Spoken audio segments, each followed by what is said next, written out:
ఈ వారం defence రౌండప్లోని company అనే సెగ్మెంట్లో జుపా అనే కంపెనీ గురించి మనం తెలుసుకోబోతున్నాం. ఆపరేషన్ సింధూర్లో భారత్ ఎన్నో రకాల డ్రోన్స్ వాడింది, ఇది అందరికీ తెలిసిందే. చాలామంది మేడ్ ఇన్ ఇండియా డ్రోన్స్ అన్నా కూడా అవి ఇజ్రాయలీవి మనం టెక్నాలజీ ట్రాన్స్ఫర్ చేసుకున్నామని, లేకపోతే వాళ్ళతోని జాయింట్ వెంచర్లో ఉన్నవి, ఇలాంటి వాటి గురించే ఎక్కువగా వార్తల్లో ఉంది. కానీ ఇవి కాకుండా సొంతంగా ఒక భారతీయ సంస్థ వాళ్ళ ఓన్ రీసెర్చ్ అండ్ డెవలప్మెంట్తో కూడా కొన్ని డ్రోన్స్ డెవలప్ చేశారు. వాటిని ఆర్మ్డ్ ఫోర్సెస్కి ఇచ్చారు. ఆర్మ్డ్ ఫోర్సెస్ వాటిని వాడాయి అండ్ అవి సక్సెస్ఫుల్గా వాటి పని అవి చేశాయి.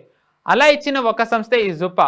వీళ్ళు ఎప్పుడు స్థాపించారు, వీళ్ళ హెడ్ క్వార్టర్స్ ఎక్కడుంది, అండ్ వీళ్ళు ఎలాంటి డ్రోన్స్ ఇచ్చారు, అవి ఎలా పనిచేసాయో ఇప్పుడు మనం తెలుసుకుందాం. ఆపరేషన్ సింధూర్ అప్పుడు అంటే మీరు మామూలుగా ఎప్పుడు లాస్ట్ 2-3 డిఫెన్స్ రౌండప్ ఎపిసోడ్స్లో మీరు అంటూ ఉన్నారు, డిఫెన్స్ రౌండప్ ఫాలో అయిన వాళ్ళందరికీ కూడా ఆపరేషన్ సింధూర్ పెద్ద షాకింగ్గా ఉండదని.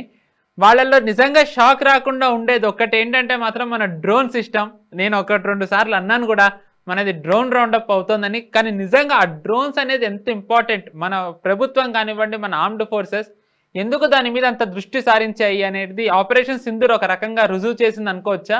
దాంట్లో జుపా ఒక ఎగ్జాంపుల్ అని అనుకోవచ్చా సార్? మంచి అద్భుతమైనటువంటి ఎకో సిస్టమ్ మన దేశంలో తయారైంది.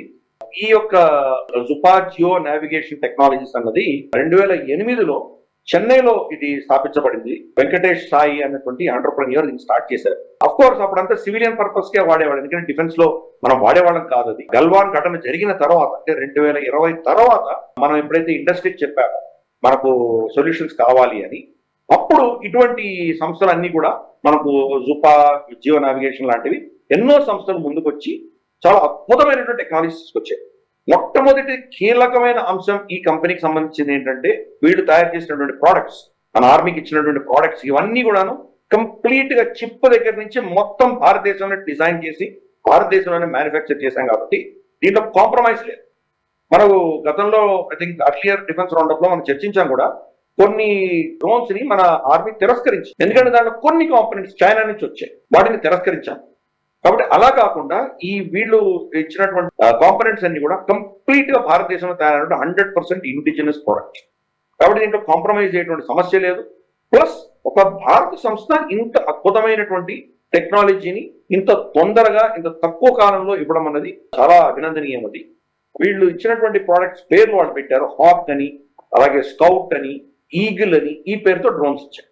ఈ డ్రోన్స్ అన్ని ఏంటంటే రమారమి గంటన్నర ఆకాశం తిరగలవు, 2-3 కిలోమీటర్లు శత్రువు యొక్క టెరిటరీ లోపలికి వెళ్ళి అక్కడ కంప్లీట్ అక్కడ ఉన్నటువంటి సినారియో అంతా కూడా మన ఇటు సైడ్, మన బార్డర్ ఇటు సైడ్ ఉన్నటువంటి మన ఎవరైతే ఆఫీసర్స్ దాన్ని హ్యాండిల్ చేస్తున్నారో వాళ్ళ కంప్లీట్ డీటెయిల్స్ వస్తాయి.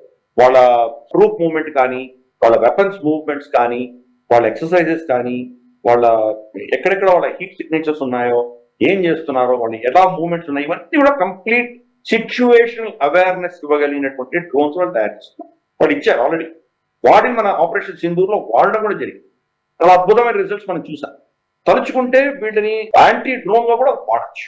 అటెండ్ వస్తున్న డ్రోన్స్ ని వెళ్ళి కొట్టేటువంటి ఇది కూడా మనం హ్యాండిల్ చేయొచ్చు. కానీ ఇప్పుడు ఈ సంస్థ ఏం చేస్తుందంటే కామికాజీ డ్రోన్స్ కూడా వీళ్ళు తయారు చేసేటువంటి ప్రయత్నం చేస్తున్నారు. ఆల్రెడీ మన దగ్గర చాలా కామికాజీ డ్రోన్స్ ఉన్నాయి.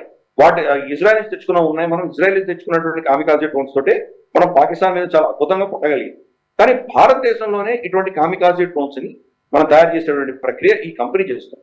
అంటే ఇజ్రాయెల్ లాంటి దేశాల నుంచి ఇంపోర్ట్ చేసుకోకుండా మనం ఆత్మనిర్భరత పెంచుకునే దిశగా ఇటువంటి కంపెనీలు మనకు ఫోర్స్ మల్టిప్లైర్స్.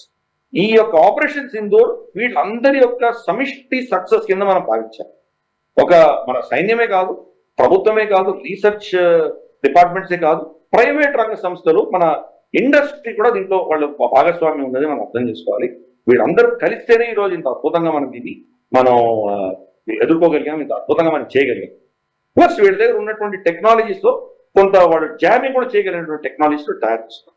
కాబట్టి ఇటువంటి సంస్థని సంస్థని స్థాపించినటువంటి వ్యక్తులను, అక్కడ సిబ్బందిని, అలాగే వీళ్ళని సమర్థిస్తూ వీళ్ళని ప్రోత్సహిస్తున్నటువంటి మన డిఆర్డిఓ సైంటిస్టులు కానీ, లేదా మన ఆర్మ్డ్ ఫోర్సెస్ కానీ, వీళ్ళందరికీ కూడా మనం అభినందనలు. Right sir. ఈ వీడియో మీకు నచ్చినట్టయితే లైక్ చేయండి, 10 మందికి షేర్ చేయండి. అలాగే కామెంట్ల రూపంలో మీ అభిప్రాయాలను మాతో పంచుకోండి. Nationalist hub group of channels ను సబ్స్క్రైబ్ చేసుకుని తెలుగునాట జాతీయవాద జర్నలిజాన్ని ప్రోత్సహించండి. ఈ వీడియో కింద ఉన్న బెల్ ఐకాన్ పై క్లిక్ చేయడం మర్చిపోవద్దు.